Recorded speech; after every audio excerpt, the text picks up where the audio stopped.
Nah, kali ini kita akan menyambut merayakan Dirgahayu Kemerdekaan Republik Indonesia yang ke-75. Kali ini vlog IP Jogja mau menampilkan apa ya? Sekaligus merayakan Dirgahayu Jogja. Nah, sekarang karena anak-anak sedang pada sekolah daring atau school from home di rumah, maka kesetresan ibu pasti biasanya nih meningkat nih. Ayo, siapa ngaku, siapa yang sudah mulai sumbu pendek atau udah mulai cepat emosi nih menemani anak belajar. Nah, kalau misalnya stres itu tandanya bunda sedang belajar untuk memahami perasaan anak atau memahami bagaimana gaya belajar anak, itu bukan? Nah, kalau misalnya sekarang vlog IP Jogja mau menampilkan beberapa suara anak tentang kemerdekaan Indonesia. Kenapa sih harus suara anak sekarang yang ditampilkan, bukan suara para bundanya gitu ya? Kenapa suara anak? Karena sekarang anak-anak ini sedang berada di masa adaptasi karena pandemi ya. Jadi kita harus memahami apa yang anak rasakan. Dari suara anak itu bisa meminimalisir kecenderungan emosi atau stres para ayah dan bunda. Kok bisa? Iyalah bisa. Ternyata anak-anak itu juga punya perasaan dan punya pendapat loh gitu ya. Jadi anak-anak itu bisa sekali mengeluarkan ide atau mengeluarkan perasaannya, hari ini kita mau ngapain sih gitu. Jadi ayah bunda nggak perlu capek-capek nih, ayo sekarang kita waktunya belajar, ayo sekarang kita waktunya bermain, ayo sekarang kita waktunya beribadah gitu ya. Tapi kita bisa nih membuat kesepakatan bersama anak sesuai dengan keinginan anak gitu ya. Nah, beberapa contoh nanti nih, di video nanti ada beberapa anak yang sudah mengeluarkan pendapat berupa suara, berupa tarian, berupa ekspresi, nonverbal gitu ya. Terus ada yang berupa bercerita juga gitu. Nah, ini adalah orang tua yang sudah menanyakan apa sih arti kemerdekaan bagi anandanya gitu. Nah, nanti teman-teman bisa simak videonya di belakang tuh nanti ya. Nah, itu ada beberapa anak dari usia PAUD sampai usia sekolah dasar yang mengungkapkan perasaan mereka. Nah, setelah ini kita juga akan setelah ada video tentang kemerdekaan dari suara anak ini, kita juga nanti akan ada sesi webinar bersama psikolog kece yang termasuk member IP Jogja juga loh. Mungkin sekitar akhir bulan Agustus, webinar ini akan diselenggarakan oleh tim vlog IP Jogja. Jadi saksikan juga bagaimana caranya memetik suara dan pendapat anak agar meminimalisir stres pada ayah dan bunda. Oke, sekarang silahkan simak videonya.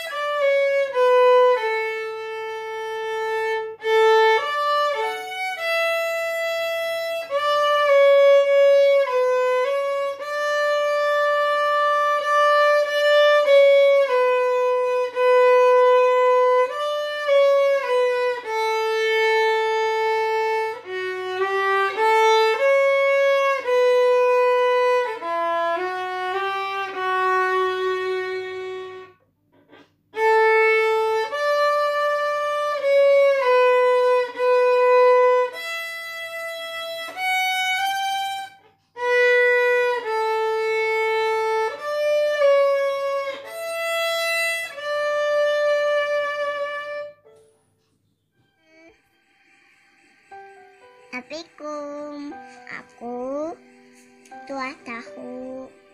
Acara. Namanya siapa? Tata, Awu, Kia, Atahlah. Usianya berapa? Cienta. Usianya berapa? 2 tahun. Oh, nama ayahnya siapa? Ayah Asam. Bundanya? Puta Ali. Tinggalnya di mana? Entah. Oh, tinggalnya di Ngontak. Udah lama ya nggak keluar rumah? Iya. Kenapa? Di luar ada apa? Ada orang. Ada virus corona.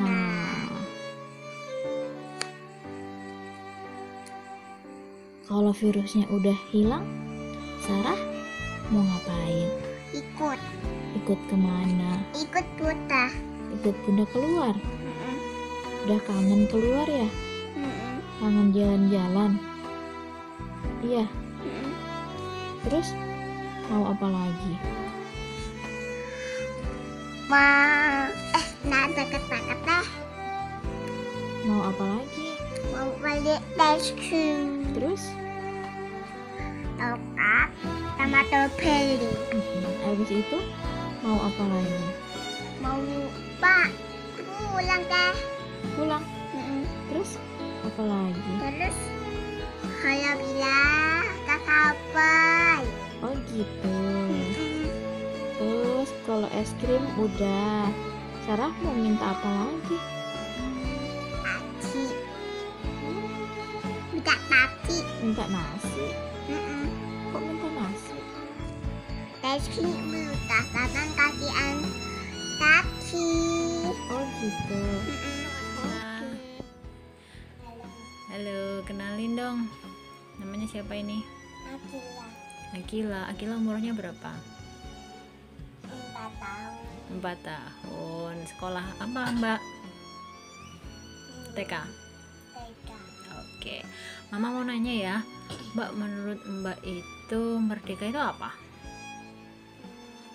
Yang kayak gini. Yang kayak gini gimana? Oh, yang tangannya mengepal gini ya? Hari Merdeka gitu ya. Terus apa lagi? Kalau dengar kata merdeka itu menurut Mbak apa? Nyanyi. Nyanyi. Terus apa lagi? Terus Apa? Apa ya? Merdeka itu apa ya? Selain nyanyi, terus apa lagi? joget. Joget. Terus apa lagi? Yang merdeka itu siapa? Merdeka tuh Indonesia. Oh, Indonesia. Indonesia itu merdeka sejak kapan? Tanggal berapa? Hari merdekanya tanggal berapa? Tahu. Nggak tahu. Yang ada di lagu itu tanggal berapa ya? Agustus. Agustus tanggal berapa? Na na na na na na na. Tanggal berapa? Lupa. Tanggal 7. Lagunya gimana sedikit? 7. Tangannya?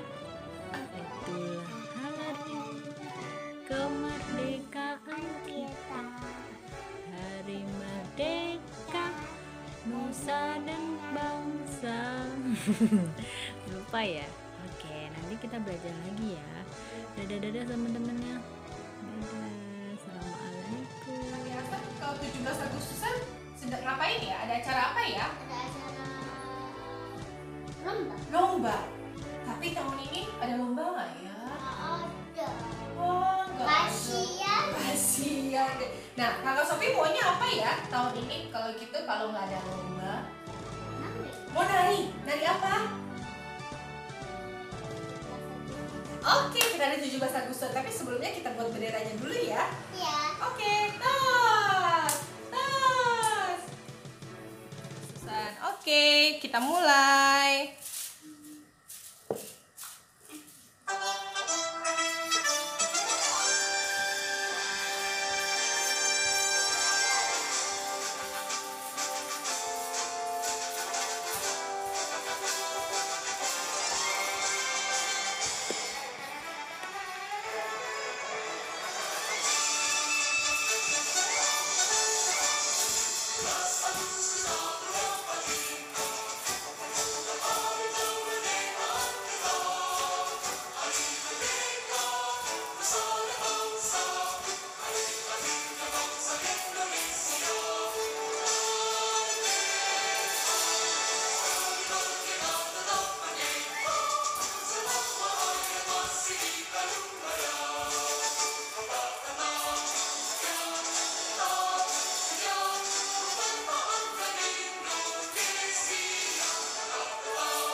Indonesia merdeka. Gerak, istirahat di tempat. Gerak. Kalau kemerdekaan itu nanti Mio mau ngapain? Tujuh. Mau nyanyi? Mau tujuh. Gimana nyanyinya? Gimana nyanyinya? Nyanyi. Nyanyinya gimana? 17 Agustus tahun 45. Itulah hari kemerdekaan kita. Hari merdeka nusa bangsa. Hari lahir Indonesia merdeka. Hari merdeka tetap merdeka. Selama hayat masih di kantung badai, kita tetap saja Mempertahankan Indonesia. apa? Mempertahankan Indonesia. Pertahankan Indonesia. Kita tetap saja membela negara kita. Sudah? Yeay. Nah, gimana? Udah nonton kan suara-suara anak atau ekspresi dan pendapat mereka tentang kemerdekaan? Nah, kali ini setelah kita mendengarkan suara yang amazing dan pendapat dan kreasi anak-anak tentang kemerdekaan Indonesia, kita salut banget ya bahwa anak-anak yang sekecil itu ternyata mereka sudah punya pendapat sendiri tentang kemerdekaan gitu ya. Ada yang menari, ada yang menyanyi. Nah, sekarang gimana caranya kalau misalnya ayah dan bunda ingin mencoba mengeluarkan pendapat anak? Nah, ini bisa nih kita mulai memantik, misalnya dengan pertanyaan, apa sih nak yang kamu tahu tentang kemerdekaan, atau apa sih yang mau kita lakukan pas 17 Agustus ini gitu ya. Nah, di situ nanti anak-anak pasti punya ide-ide cemerlang yang bisa dilakukan kegiatannya oleh ayah dan bunda di rumah. Nah, kenapa sih suara anak ini sangat penting? Karena anak itu biasanya dipandang sebagai subjek. Nah, dianggap pendapat itu tidak penting atau bisa diwakilkan suaranya oleh orang tua. Padahal anak-anak itu berhak sekali mengeluarkan pendapat. Mereka tuh juga punya perasaan loh. Jadi anak-anak itu bukan orang dewasa yang dikerdilkan gitu ya. Dan anak-anak ini biasanya ide-ide mereka tuh sangat cemerlang. Jadi misalnya hari ini dia tuh senang di rumah. Kenapa senangnya? Aku senang karena aku bisa berdekatan dengan bunda. Wah, ternyata arti kesenangan bagi anak itu sebenarnya simpel banget ya. Cuma kadang-kadang kita menyepelekan nih pendapat anak atau misalnya apa yang diharapkan anak. Nah, setelah kita mengetahui pendapat anak, kita bisa memfasilitasi bagaimana keinginannya itu terkabul gitu ya. Jadi misalnya kalau anak ingin bermain pasar-pasaran hari ini, oke, bagaimana sebagai orang tua kita bisa memfasilitasi main pasar-pasaran ini menjadi kenyataan gitu, sesuai dengan ekspektasi anak. Nah, kita bisa mengajak anak, yuk kita memulai dengan bahan apa nih gitu, atau kita mau cara bermainnya seperti apa nih gitu. Nah, dengan menemukan kenyamanannya anak karena kebutuhannya sudah difasilitasi orang tua, baru deh kita sodorkan kewajibannya. Misalnya, nah kita tadi udah main masak-masakan loh bersama bunda, yuk kita sekarang mengerjakan tugas yuk gitu. Jadi biasanya anak-anak akan nyaman ketika keinginannya atau kebutuhannya itu sudah difasilitasi gitu. Jadi anak-anak mau deh mengerjakan tugas-tugas sekolahnya gitu. Caranya sebenarnya simpel banget ya, untuk mengurangi stres ayah dan bunda selama mendampingi anak-anak belajar daring di rumah gitu. Sekarang ada yang mau coba nggak? Atau ada yang punya tips di rumah? Boleh juga sih, nanti komen di setelah video ini ya gitu. Jangan lupa komen, like, dan subscribe komunitas ibu profesional sosial.